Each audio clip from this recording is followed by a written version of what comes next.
Many years ago, when the world was comparatively young, when bird and beast and flower were one with man, and death was but a dream, giants still walked the earth, and everything was made out of wood and cost a penny, I made this. Now, some of you might be thinking, oh wow, that looks really good, I quite like one of those.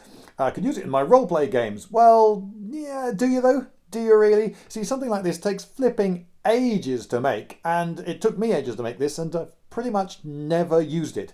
It's an awful lot of faff to set it up in the configuration suitable for a game. You're still quite limited to everything being in 90-degree angles, and it's a pig to transport. So actually, no, I've used it for making little animations and photography projects and so forth, but not really for roleplay gaming. But I'll tell you about it anyway.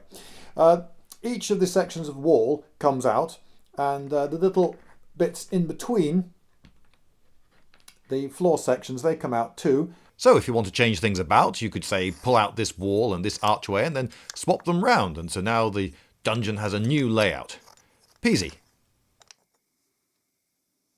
Another thing you could do, of course, is open the floor out a bit and remove some walls and doorways and just create a bit more space, filling in the little slots between the floor tiles with the little fillers. So there's one down there and one in...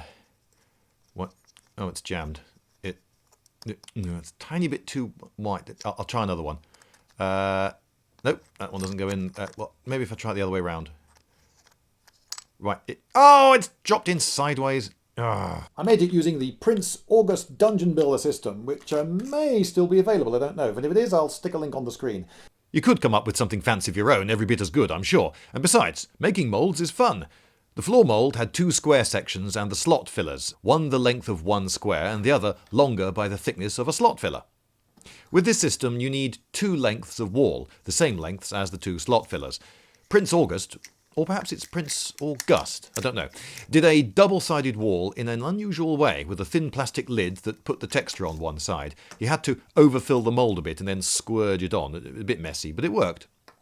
And the last mould was for the archways or door frames. They sold another mould for casting the doors in metal. Now what Prince August tell you to do is glue everything together, but that wasn't good enough for me. Oh no, I wanted something to be infinitely variable. So of course I had to glue to a stout board all of the floor tiles in a grid pattern, and then everything is removable and reconfigurable, which is great in theory, but actually in practice, meh. If you do want a vertical component to your floor plans, I'd recommend using just the occasional freestanding thing, which is a lot less trouble. But I do have what I think is a pretty workable, cheap and practical solution for people who want a 3D cavern floor plan. And this will fit into an ice cream tub. You don't have to use this particular brand, but this one will do. Inside the tub is bubble wrap, and amongst that are many plaster casts of bits of pretend rock. You just plonk these down on the table. If you have a base cloth, then you can move everything at once just by moving the cloth, and build up your own cavern complex. The pieces are not too tall, so the players can see the figures, and you're not needing tongs to get at them. The figures, that is. If a character makes a spot hidden check, then new openings in the darkness can be revealed, and you can just tell people that passages slope upward or downward. I got all these bits of just plain grey rock out of a single rubber mould that I bought from a company called Woodland Scenics. This one is called Embankments. And they give you a nice rocky realistic thing with a flat underside, so it stands quite happily on the table. You could of course make your own mould, which wouldn't be too difficult, or you could get some stones and smash them up with a hammer, though do be careful, wear a pair of goggles or something to protect your eyes. Pebbles don't really work, they're just out of scale, they're too rounded and they just don't look right, they look like pebbles. If you do want to make your own moulds, you've got to get some really jagged bits of rock, so that when they're used in this scale they still look like full-size rock. If you like the idea of limestone caverns with stalagmites that have formed over the millennia, then you could make a few of these. I've cheated and bought castings from Hearst Hobbies moulds. You don't need many. Here we see goat-headed brew attacking these Gloranthan adventurers, including this duck. This brew defeats the annoying elf and then helps his mate out against that savage duck. Now, some people use systems that demand a grid for regulating missile ranges and movement and so forth. I generally don't, but if you do, it's very easy to just mark a grid on your base cloth and then you're away.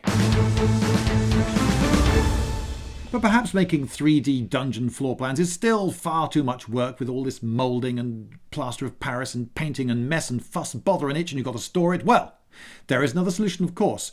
You could use paper dungeon floor plans, and to help you, there's going to be a competition. Yes, the Lindybeige dungeon floor plan giveaway.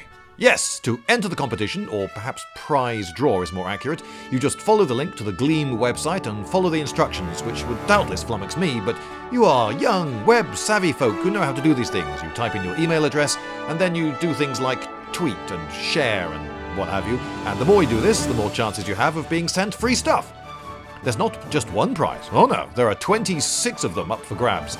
PDF files of dungeon floor plans, furniture and figures from our friends at Papercraft Dungeons. Many of the floor plans have nifty features like the ability to choose details of grid sizes, floor textures, the degree of complexity you want in the 3D stuff, and of course the exact amount of flame you want on your burning skeletons. We're giving away 10 Gothic coffin sets, 10 dungeon furniture packs, 3 dungeon bundles, and 3 of everything. All the floor plans, furniture, figures, 3D buildings, the lot. So, good luck.